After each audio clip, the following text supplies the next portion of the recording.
यार एडिटर, मैंने जिस तरीके से बोला ना, मुझे मजा नहीं आया यार। ये इंडियन मीडिया वाला वर्जन दिखाओ, वो बेटर है। भारत मिसाइल तकनीक का महाबली बन गया है। मिसाइल फोड़ देने की ताकत के साथ अब भारत तैयार है। पीएम मोदी का एक सपना था, मिशन सुदर्शन चक्र। अब वो पूरा हो गया लगभग। 5 देशों की एलीट क्लब में आपका भारत बुलंदी के साथ खड़ा हो गया है। ऐसा इंतजाम कर दिया है कि चीन और पाकिस्तान की खतरनाक मिसाइल क्या हो जाएगी? धुआं। क्या हो जाएगी? भस्म हो जाएगी। देखा, मैंने बोला था ना, मैडम जी का जो इंट्रोडक्शन है वो मेरे से कई बेहतर है, ठीक है। बट ऑफ कोर्स वो ज्यादा बेहतर इसलिए साउंड करता है क्योंकि उसमें इतने ज्यादा फैक्चुअल मिस्टेक्स है।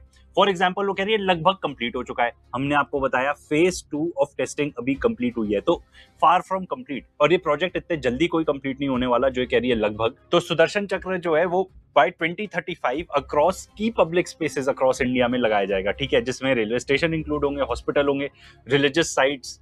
चलो ठीक है भाई, रिलीजियस साइट्स में लगाना चाह रहे हैं, कोई रीजनिंग होगी। वैसे मुझे नहीं लगता कोई भी आके रिलीजियस साइट्स को टारगेट करेगा। देखो, एट के रेटेड हम तो ना हमेशा स्केप्टिकल रहते हैं हर चीज के बारे में। हमको हर चीज के बारे में ये पता करना होता है कि भाई ये क्यों कर रहे हैं, इससे कोई बेहतर तरीका है क्या। एंड स्पेशली जब हमने देखा ईरान यूएसए इजराइल का वॉर, वहां पर तो मिसाइल्स ऐसे दिख रही है एकदम फ्री फ्लो में।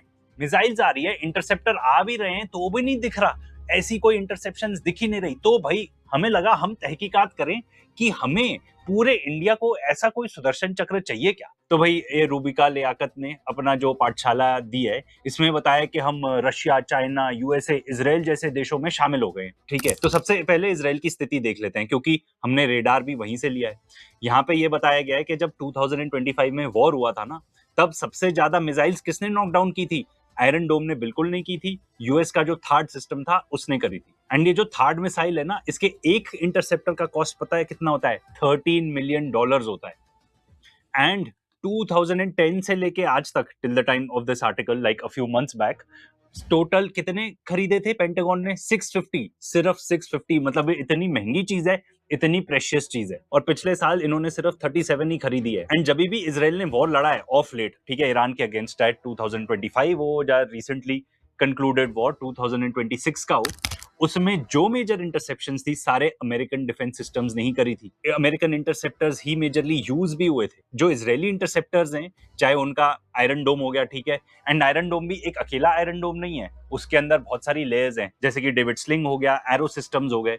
तो ये बता रहे हैं कि जो इजराइल की जितनी भी मिसाइल्स थी ना, वो पता है किसके अगेंस्ट यूज करी गई थी? हिजबुल्लाह के रॉकेट्स के अगेंस्ट, एंड जो हूथीज फायर करते थे अपनी मिसाइल्स यमन से, उनके अगेंस्ट। तो जो ईरान की एडवांस मिसाइल्स और ड्रोन्स हैं, उनके अगेंस्ट इजराइल का कोई भी सिस्टम बिल्कुल भी नहीं काम किया। एंड अगर इंडिया की लड़ाई होती है तो किसके खिलाफ होगी? हमको किसके खिलाफ अपने डिफेंसेस को रेडी करना है? पाकिस्तान हो गया, चाइना हो गया। आपको क्या लगता है कि जो इजराइल का जो सिस्टम है वो हमसे कितने सालों से ये चीज बना रहे हैं, ठीक है, कितने पैसे खर्च कर चुके हैं? इनफैक्ट ये भी रिपोर्टेड है कि जो आयरन डोम सिस्टम है ना, वो पूरा अमेरिका से फंडेड है। एंड जब वो इतने सालों से लगे हुए हैं एंड कुछ थोड़े लेस एडवांस्ड मिसाइल्स भी नहीं, ड्रोन्स वगैरह ही इंटरसेप्ट कर पाते हैं वो, तो भाई हमें क्या लगता है कि हम पाकिस्तान और चाइना खासतौर पे इनके मिसाइल्स के अगेंस्ट compete कर पाएंगे? एंड भाई बहुत सारे लोग आके कहेंगे अरे तुम देशद्रोही हो, ठीक है, डीआरडीओ ने बोला है सक्सेसफुल टेस्ट है, तुम कौन होते हो डाउट करने वाले? तो भाई सबसे पहले तो मैं डाउट क्यों ना करूं? हमारा तो काम ही यही है कि हर चीज को डाउट करना। एंड स्पेशली क्योंकि ये जो चीज है एयर डिफेंस सिस्टम ना, कि इधर से मिसाइल आ रही है, हमने अपनी मिसाइल भेजी और उसको इंटरसेप्ट किया, ये पूरी दुनिया में including the United states of America कहीं भी नहीं वर्क किया है। तो हमें ऐसा क्यों लगता है कि हमारे यहाँ वर्क कर जाएगा? अब क्या हम क्लेम कर रहे हैं कि जो हम बना रहे हैं एयर डिफेंस सिस्टम, वो यूएस के पेट्रियट या थार्ड से भी बेटर है, या इजराइल के आयरन डोम से भी बेटर है, ठीक है? एंड वैसे भी आयरन डोम हम तो कितनी बार बता चुके हैं ऑन कैमरा, ये बात बिल्कुल भी नहीं रिग्रेट करते, बिल्कुल हमें असली